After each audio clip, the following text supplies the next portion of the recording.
ओम साई राम। सभी साईं भक्तों को प्यार भरा नमस्कार है। आज की वीडियो में मैं आपसे कुछ ऐसी बातें, कुछ ऐसी चर्चाएं साईं बाबा के बारे में करूंगा जिनकी जानकारी आपको है, पर और बारीकी से उसकी जानकारी आप सभी को दूंगा। जैसे साईं बाबा की चमत्कारी उदी, जो शिरडी में साईं बाबा की द्वारका माई है, उसके अंदर एक धुनी 24 घंटे चालू रहती है। एक होम हवन कुंड टाइप का बना हुआ था साईं बाबा के ज़माने में, अब तो काफ़ी बड़ा कर दिया है, उसे पूरा पैक कर दिया गया है। उसमें 24 घंटे साईं बाबा लकड़ियाँ डाला करते थे और वो जलती रहती थी हमेशा। तो उस धुनी में जो लकड़ियाँ जलती थी, उसके अंदर से जो राख निकलती थी, उसी को शिरडी में उदी कहा जाता है। और वो ऐसी चमत्कारी उदी है कि जो उसको सेवन करता है वो सभी तरह के पाप, शाप, ताप, रोग सबसे मुक्त हो जाता है। किसी तरह की बीमारी हो, यहाँ तक कि कोढ़ियों की काया अच्छी हुई उसी उदी के माध्यम से। और जो लकवा जिनको लगा था वो लकवे ठीक हुए, नेत्रहीनों को दृष्टि मिली, और जो अपाहिज थे, अपंग थे, उनको भी, जो मूक बधिर थे उनको भी, दिव्यांग जो थे, दिव्यांग लोगों की भी, ऐसे सभी तरह की। और किसी पे लोग कहते हैं कि किसी ने जादू कर दिया, टोना कर दिया, या मुझे किसी की नज़र लग गई, दृष्टि लग गई, या बहुत सारी इस तरह की तकलीफ़ें। शारीरिक कष्ट भी, यानी आत्मिक, शारीरिक और मानसिक तीनों भी तरह के कष्ट का निवारण साईं बाबा की चमत्कारी उदी है, जो शिरडी से प्राप्त होती है। आप जब भी शिरडी जाते हैं तो इस बात का विशेष ध्यान रखें कि 2 चीज़ें वहाँ लेना ना भूलें। एक तो साईं बाबा की उदी है, जिसके काउंटर जगह जगह बने हुए हैं संस्था की तरफ से। शिरडी साईं बाबा संस्था के माध्यम से जगह जगह जो है निःशुल्क उदी के पैकेट मिलते हैं, वो लेना ना भूलें।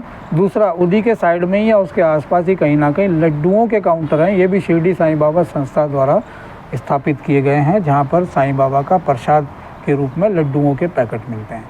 इसका एक छोटा मोटा कुछ शुल्क रखा गया है, शायद 10 रुपये का एक पैकेट आता है, जिसमें 1 लड्डू है, तो ये लेना ना भूलें। साईं बाबा की चमत्कारी उदी से काफ़ी लोग जो भी आते हैं वो लेके जाते हैं बाबा की उदी, और किसी शुभ काम में जाते हैं, रोज़मर्रा की जीवन में ऑफिस जा रहे हैं, आप अपने पर्स में उदी का पैकेट रखिए, अपनी जेब में रखिए। अगर आपको कोई शारीरिक कष्ट हो रहा है तो आप थोड़े से पानी लीजिए, 1 कप पानी, उसमें 1 चुटकी भर उदी डालिए, मिक्स कीजिए, उसको पी लीजिए। साईं बाबा का स्मरण करके पूरे समर्पण से आपका रोग दूर हो जाएगा, आपके सारे काम बनेंगे। तो साईं बाबा की चमत्कारी उदी में बहुत शक्ति है। वो एक तरह से अमृतत्व है, शिरडी से लाया हुआ, जो एक उदी के रूप में आप समझिए कि आप अपने साथ अमृतत्व लेकर आ रहे हैं, जो सभी तरह के कष्टों का निवारण है।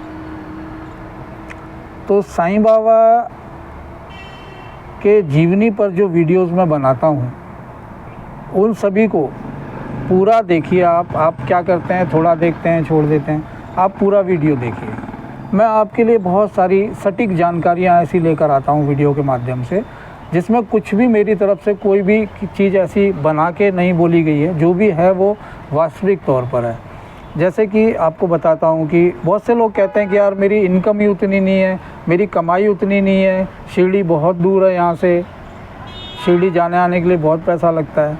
तो मैं आपको एक छोटा सा उदाहरण देता हूँ, ध्यान से सुनिएगा। मुंबई के पास एक गांव है, वहाँ पे एक सरकारी कार्यालय में एक क्लर्क थे, उनका नाम था चोलकर। तो चोलकर साहब की तनख्वाह बहुत कम थी, क्लर्क के पद पे थे, और उनका परिवार बड़ा था, माता पिता थे, पत्नी थी, 2 बच्चे थे, और बीच बीच में कभी कभी कुछ रिश्तेदार नातेदार भी आते जाते रहते थे। इसलिए उनका खर्चा बहुत था घर का, और बहुत ही सही ढंग से सुनिश्चित करके अपने घर के बजट को वो चलाते थे। किंतु ऐसे में कभी वो ये ऐसा कुछ कर नहीं पाए कि कुछ नया कर लूँ, क्योंकि हर महीने कुछ ना कुछ ऐसे खर्चे घर के, या मम्मी पापा के, माता पिता के, या बच्चों के स्कूल से संबंधित कुछ ऐसे खर्चे एक्स्ट्रा भी आ जाते थे कि वो 1 रुपये बचा नहीं पाते थे। जितनी भी तनख्वाह आती थी उसमें वो पूरा घर में ही खर्चा हो जाता था। आए दिन वो विचार करते थे कि क्या करूं। तो साईं बाबा बड़े दयालु हैं, साईं बाबा इतने कृपालु हैं कि उनको शिरडी में बैठे बैठे ही उनका कहाँ कौन भक्त है ऐसा, या उनका भक्त नहीं भी है, सिर्फ कोई ऐसा मनुष्य जो एकदम साफ नीयत का हो, अच्छी प्रवृत्ति की हो, उसके अंदर मनुष्यता हो, जो समर्पित भाव रखता हो, जो दयालु हो, जो ईश्वर को मानता हो, जो फ़कीरों को, गरीबों को दान करता हो, जो मंदिरों में जाके ईश्वर का दर्शन करके स्मरण करता हो, प्रार्थना करता हो, ऐसे सभी प्राणी साईं बाबा को अति प्रिय हैं। और ऐसे लोगों तक साईं बाबा खुद किसी न किसी रूप में जाके उनका कल्याण करते थे, उनका उद्धार करते थे और उनका मार्गदर्शन भी करते थे। और किसी न किसी को निमित्त बना के वो अपने उस भक्त को अपना बना लेते थे और उसे शिरडी बुला लेते थे किसी भी तरह से। तो चोलकर साहब जो थे, एक दिन ऑफिस से निकले, उनके मन में आया चलो बच्चों के लिए कुछ नाश्ता पैक करा लेता हूँ यहाँ से। रास्ते में उन्होंने, उस ज़माने की बात है जब साईं बाबा थे, तो उस समय क्या 5 पैसे, 1 पैसे, 2 पैसे में ऐसे वस्तुएं मिलती थी। उन्होंने क्या किया, 2 पार्सल छोटे छोटे बनवाए नाश्ते के और बच्चों के लिए लेके चल पड़े। पैदल पैदल आ रहे थे, रास्ते में एक फ़कीर मिला। फ़कीर ने बड़े दया भाव से कहा कि हे बच्चे, मुझे 4 दिन से भूख लगी है, मैंने कुछ नहीं खाया, तेरे पास कुछ है तो खाने के लिए दे दे। वो बहुत एक सच्ची आत्मा थी, सत्य उनका जो है पहरावा था, वो कभी झूठ नहीं बोलते थे चोलकर साहब, और किसी के प्रति छल कपट या द्वेष भाव इस तरह की कोई प्रवृत्ति उनकी नहीं थी।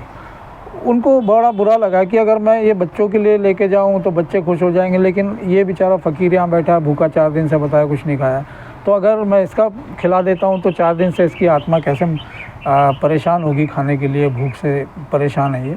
उन्होंने क्या किया, अपना झोला खोला, थैला खोला और उसमें से 2 पैकेट निकाल के उस फ़कीर को दे दिया। फ़कीर ने बड़े प्यार से खाया, पानी पिया और कहा हाथ उठा के आशीर्वाद दे के, जा बच्चे, तेरा कल्याण हो।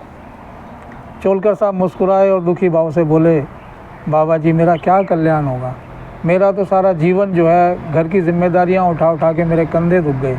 मैं अपने बच्चों को ना अच्छी ज़िंदगी दे पा रहा हूँ, ना अपने माता पिता की अच्छी सेवा कर पा रहा हूँ, ना पत्नी को किसी तीज त्यौहार पे एक साड़ी तक ला के दे पा रहा हूँ। मैं कभी कभी खुद से, अपने आप से बहुत नफ़रत सी करता हूँ कि मैं, ईश्वर ने मुझे इस लायक क्यों नहीं बनाया कि मैं अपने परिवार के प्रति समर्पित होके जो उनके प्रति मेरी जिम्मेदारियां हैं उनको मैं पूरा कर सकूं। वो फ़कीर ने बड़े ध्यान से सुना और कहा, बच्चे तुम एक काम करो, तुम शिरडी चले जाओ, वहाँ पे साईं बाबा बैठे हैं, उनकी शरण में जाने के बाद मनुष्य का हर संकट, हर दुख दूर होता है और तुम्हारा कल्याण होगा। ऐसा कह के वो कुछ दूर आगे गए और जाके चोलकर साहब वहाँ खड़े थे, बड़े ध्यान से उन्होंने फ़कीर की बात सुनी और विचार भी किया उसके ऊपर। तो फिर घर गए।